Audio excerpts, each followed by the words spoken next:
Hello everyone, and welcome to another Monster Hunter World video. This is Thegameconomist, and today I'm going to go over the changes I would like Capcom to make to the Gunlance Weapon Class. And I think these changes would give the Gunlances better performance in weapon popularity. The list I've put together is not in any kind of order, but one of the changes is more important to me than the rest, and I placed that change at the end of the list. Let's go ahead and get started.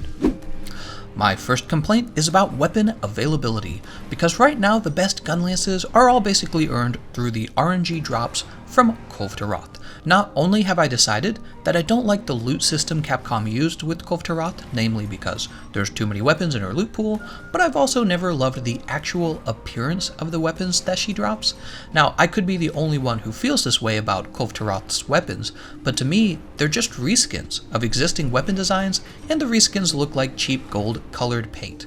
And that's just not as good as original looking Gunlances like the Raytheon Gunlance or the Zor Magdaros Gunlance. So whatever Capcom has planned for the road ahead, I really think that they ought to add a powerful level 4 wide Gunlance with its own weapon design. That way your Gunlance options aren't just 4 Kulve-Taroth Gunlances and 1 Deviljho Gunlance.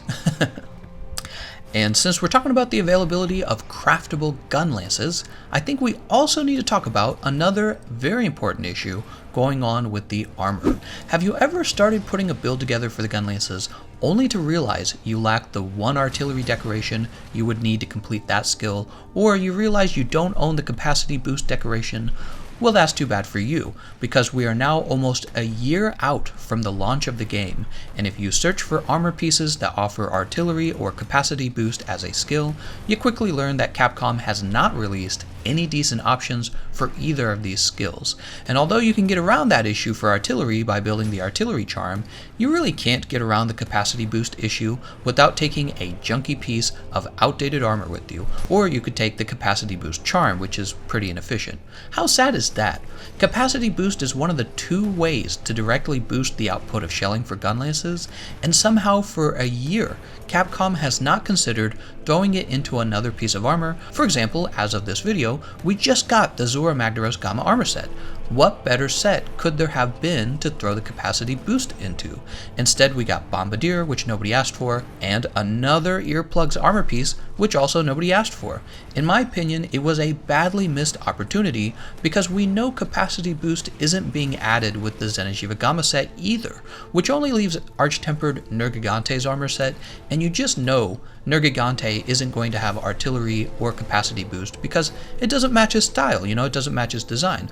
So somehow we could be looking at over a year before getting decent Gunlance armor, and I would even suggest this may be the #1 reason why we don't see Gunlances higher up on the popularity list, because people pick the weapon up and realize they need way more decorations than they have unlocked, including decorations like protective polish, guard up, capacity boost, and artillery. So it's hard for newer players to choose Gunlances over the other 13 weapon classes that don't generally depend on so many rare decorations, because they have all kinds of already existing armor sets like, well, the Nergigante armor set, Dragon King Eye Patch, the Draken armor set. There's a lot of them. There's a lot of armor sets that allow you to build very efficiently for whatever it is you're trying to do. There just isn't an armor set right now for the Gunlances.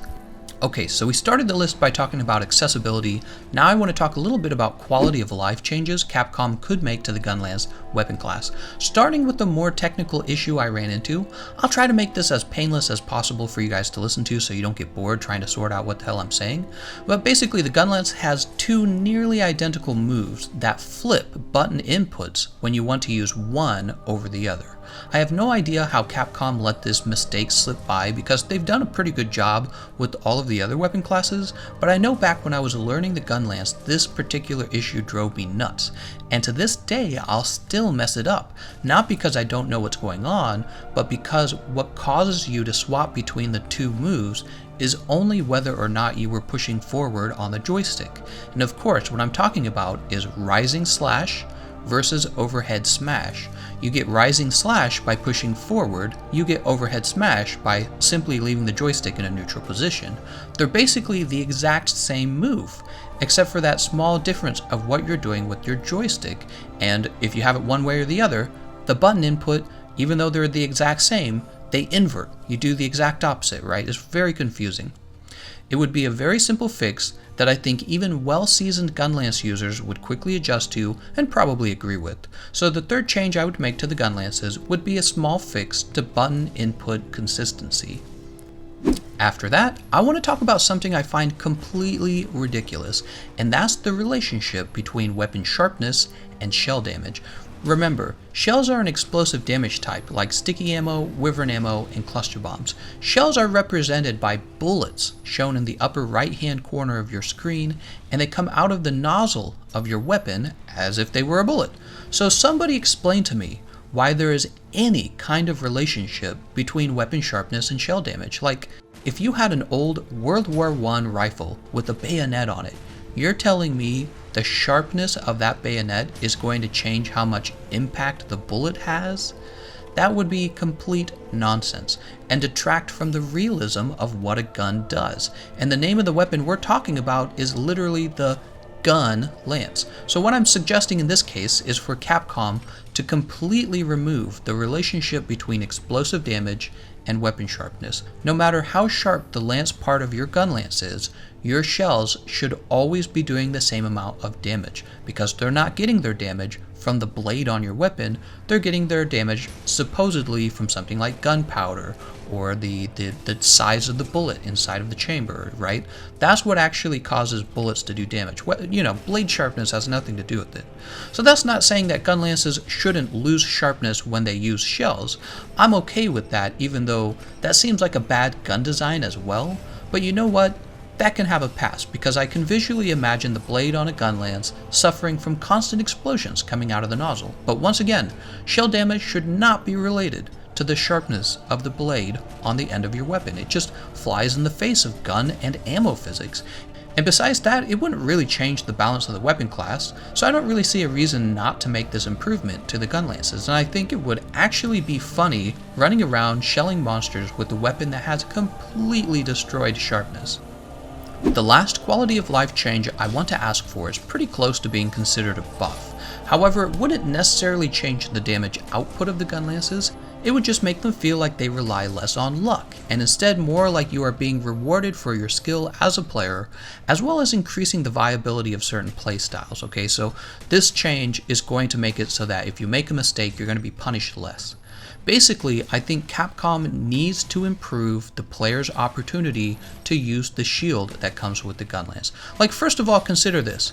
Gunlance could have been designed to be wielded with two hands, and instead of giving the player the option to guard, you could have just had, I don't know, a few powerful attacks that the lance doesn't have access to, like maybe a charged up running attack that deals extra heavy damage, and maybe at the end of that charge attack you fire at all your shells. It's something fun like that, right? It's just totally made up.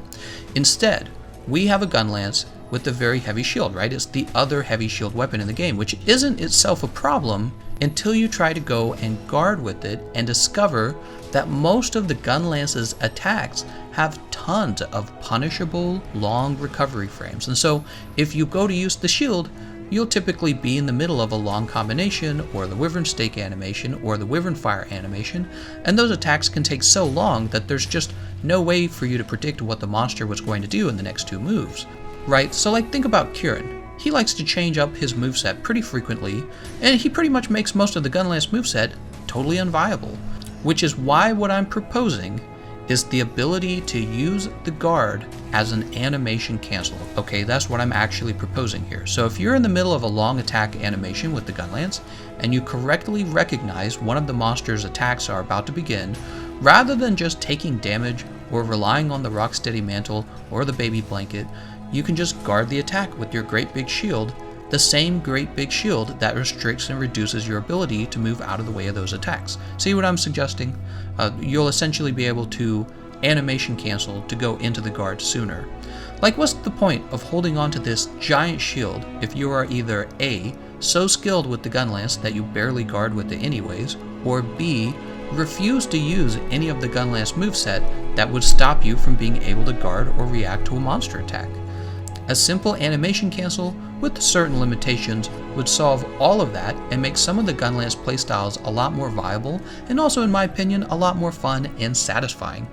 Okay, so once again, what I just said there is that we should be allowed to animation cancel using the guard, and this will make guarding more fun.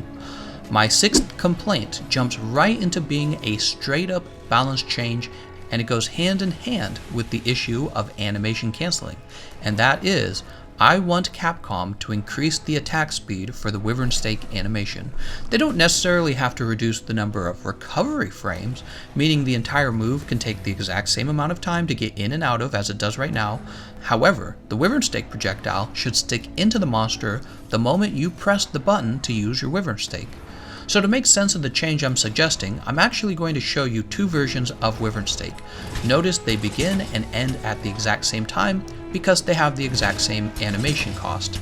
However, notice my version on the left has a much faster attack speed that pretty much guarantees you aren't going to miss the Wyvernstake projectile if you time the attack while the monster is still in range. I feel like the current animation gives the monster too large of a window to get out of the attack, which randomly punishes the player for taking the risk of using that attack by significantly reducing their damage when you miss, and you're still at risk during the recovery frames of taking damage from an attack. I'm all about reducing luck or chance as part of a playstyle, unless that luck has a really good payoff, which Wyvernstake does not, because it's not like it does so much more damage that you're making up for the times when it misses. So I suppose that is a different way to rebalance the Wyvernstake, you know, if we're thinking about it. They could just make the attack do double damage and not change the animation. And then if you missed it once but landed it a second time, then it would be, you know, it would even out. But the current state of the Wyvernstake is that you need to land it in the monster's head just to do a little more damage than you would have done if you had just stuck to regular shelling. And I'm referring of course to wide shelling, which is the gunlance that deals the most Wyvernstake damage. So you know it's not in a good place when even the best case scenario, the wide gunlance, is too risky with not enough of a payoff to utilize the Wyvernstake into your regular playstyle. And that's why this issue, or this change, has been all about buffing the Wyvernstake. I really do feel like it needs a little bit of oomph in order for players to consider using it. Finally, we're moving on to the last change I think Capcom should make for the Gunlances, and is kind of a multi-layered change that could have been broken up into several separate categories, however, is all dealing with the same move on the Gunlance. Can you guess what it is? It's the Wyvernfire. So let's talk about the Wyvernfire. I think we should begin by talking about why Wyvernstake and Wyvernfire are so important to the Gunlance. It's because those two attacks make the Gunlance what it is. It gives the Gunlance an identity. Think about it. If all we ever did was poke and shell with the wide Gunlance, we aren't really playing all that different from a regular lance, except the good old lance also enjoys the power guard and advancing charge. So to make the Gunlance a distinct weapon class that people identify with because it's so distinct, you really need to make its most novel differences also be its winning characteristics, and that means making the Wyvernfire a reason to use the Gunlances, same with the Wyvernstake. But how many of you picked up the Gunlance because of the Wyvernfire, or really got excited just for the Wyvernfire? I'm guessing if you're a Gunlance main, you don't actually think too hard about the Wyvernfire or even the Wyvernstake. In fact, with the Wyvernstake, your thoughts may be, never use it. You can finish an entire fight without thinking about Wyvernfire or Wyvernstake, and I think that's a flaw with the weapon balance that Capcom should improve, because in the end, weapon balance isn't just about making all of the weapons fair, it's also supposed to make all of the weapons fun and unique. So it's possible that you reach a point where the balance can get in the way of having a good time. So with that being said, let's talk about the changes I want to make to the Wyvernfire. First of all, I already talked about animation canceling. Suppose you started charging the Wyvernfire, and the monster moves away. This happens all the time. Well, now you can press the guard button to cancel that attack and save it for later. I don't really consider this a damage buff, as much as I consider it a reduction in player punishment. Secondly, after using your Wyvernfire, your Gunlance goes on cooldown with a glowing hot nozzle, and when the nozzle returns to normal, you can use Wyvernfire again. Well, my recommendation is that Capcom improves the visual cue used for when Wyvernfire becomes available again, because you can't always watch the nozzle of your weapon all the time. Either there should be a puff of steam for when the Wyvernfire is available, or there could be a nice, loud, audible cue, something that sounds really mechanical, like a deep clicking noise. Okay, so now I've made 2 recommendations. First of all, that we can animation cancel and save Wyvernfire for later. Second, that there's a new audible cue that tells us when to shoot our Wyvernfire again. The third issue I have is with how far you get knocked back every time you use the Wyvernfire. Watch a side-by-side comparison to the heavy bowgun's Wyvern ammo. Notice they're essentially the same attack, but heavy bowguns get to keep attacking in close range, despite the fact that heavy bowguns have even better ranged options than the Gunlances, and heavy bowguns get a long-ranged roll to close the distance between themselves and the target. I personally think that Gunlances should only be knocked back as far as the Wyvern ammo, or even not to be knocked back at all, and just give us shorter recovery frames after firing the Wyvernfire that allows us to guard if we have a reason to. This issue of being knocked back so far is kind of a big deal, because once you get knocked all the way back, you lose a lot of your DPS by having to hop back over to your target just to get back to doing damage. It basically negates all of the good extra damage you earned with Wyvernfire. Finally, this is the issue that really bothers me the most. The Wyvernfire should deal damage with a single tick of damage. Currently, Wyvernfire is broken into 3 ticks of damage. And who has any idea why they chose to do that, but they did. Breaking up the damage into 3 parts effectively nerfed the Wyvernfire from being a super powerful wake-up attack on sleeping monsters to just being an okay wake-up attack on sleeping monsters. It's not just a missed opportunity for having a better wake-up attack, similar to the heavy bowguns, but it's also just less fun to see the damage split into 3 parts, unless you love to do math while you're playing, right? Like, what would you prefer to see? 3 parts of 140 damage or 420 damage in a single chunk? It would be literally the same damage, but one number looks a lot more blazable than the other. And of course, like I've been saying, it's also going to be a much more viable wake-up attack, once again, similar to the Wyvern ammo on the heavy bowguns. All I'm asking for is that the Wyvernfire be as good as the heavy bowguns. See, I don't think I'm asking for that much. And that's it. That's all the changes I'd like to see made to the Gunlances. I know the list went on for a while, but really think about what I've suggested. I'm not calling for Capcom to overhaul the weapon or anything too radical, just basic changes that would allow the player to enjoy the weapon more, and really the issue of accessibility is a big one as well in this case, because I don't know about you guys, but I didn't get my first capacity boost decoration until I played the game for 1,300 hours, 1,300 hours, which to me, that is just ridiculous and unacceptable because you're locking away powerful builds behind 1,300 hours of playtime. That's just too much. But that's my opinion, just like all of the issues I brought up in this video, and I'd love to hear your opinions or your counter arguments about the Gunlance weapon and what it should do to improve or if it should stay exactly the same. Alright, well that's everything I had to say. I want to thank you all for watching, and I'll see you guys next time.